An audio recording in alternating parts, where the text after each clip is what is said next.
Hi, I am रश्मि दिवाकर। आज हम बात करने वाले हैं पितृपक्ष कब, क्यों, कैसे मनाते हैं। तो आइए जानते हैं पितृपक्ष के बारे में। भाद्रपद पूर्णिमा से अश्विन के कृष्ण पक्ष अमावस्या तक 16 दिनों तक पितृपक्ष मनाया जाता है। भारतीय धर्म ग्रंथ के अनुसार मनुष्य पर 3 प्रकार के ऋण प्रमुख है। पहला देव ऋण, दूसरा ऋषि ऋण, तीसरा है पितृ ऋण, जिसमें पितृ ऋण सर्वोपरि है। पिता के साथ माता और वे सभी बुजुर्ग सम्मिलित है जो हमारे जीवन को सक्षम बनाने के लिए सहयोग प्रदान करते हैं। जो अपने पितरों को 3 मिश्रित जल की 3-3 अंजलियां प्रदान करते हैं, उनके जन्म से लेकर तर्पण तक के सारे पापों का नाश हो जाता है। हमारे हिंदू धर्म के अनुसार जिनका जिस प्रकार से जन्म हुआ है उनकी मृत्यु निश्चित है। ऐसे विरले ही लोग हैं जिनको मोक्ष की प्राप्ति होती है। पितृपक्ष में पिता पक्ष के 3 पीढ़ी और माता पक्ष की 3 पीढ़ी के पूर्वजों का तर्पण किया जाता है। इसे ही पितर कहते हैं। हिंदू धर्म में पितृपक्ष यानी श्राद्ध पक्ष, इसका बहुत ही महत्व है। इन दिनों पितरों को याद किया जाता है और उनका आशीर्वाद लिया जाता है।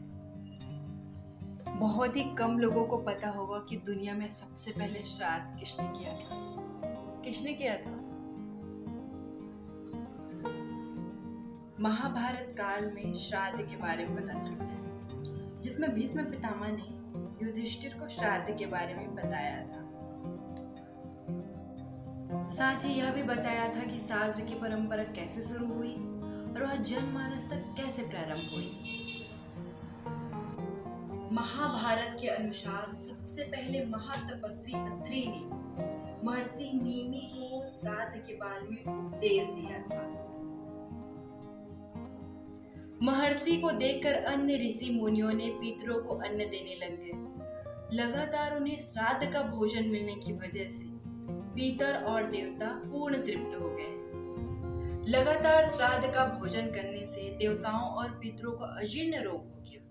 उन्हें परेशानी होने लग गई। इस परेशानी का निजात पाने के लिए वो ब्रह्मा जी के पास गए।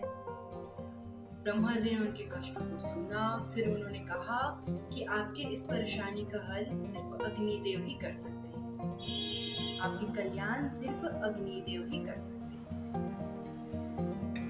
अग्निदेव ने देवताओं और पितरों को कहा कि अब से हम श्राद्ध का भोजन एक साथ किया करेंगे। इससे आपके अजीर्ण रोग भी दूर हो जाएंगे। यह सुनकर देवताओं और पितर बहुत ही प्रसन्न हो गए।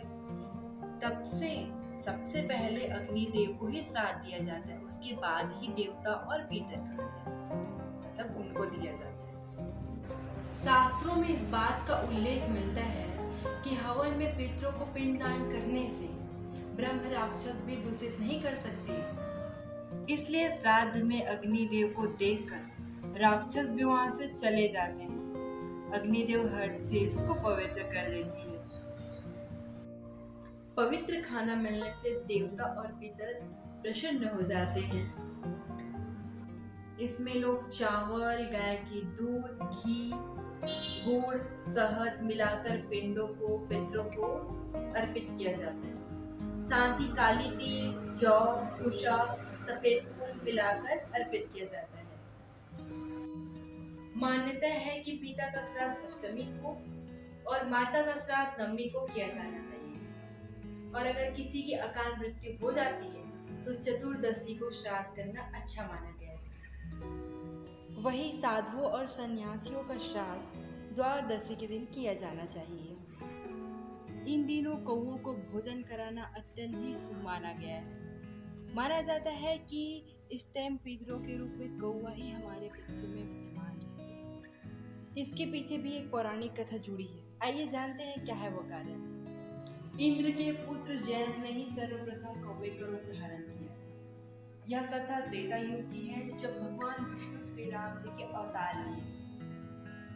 तब जयंत ने कौवे का रूप धारण कर माता सीता के पैर को चोंच मार दिया। तब भगवान राम क्रोधित हो गए, जिससे उन्होंने तिनके की बाण चलाकर उनकी आंख फोड़ दी।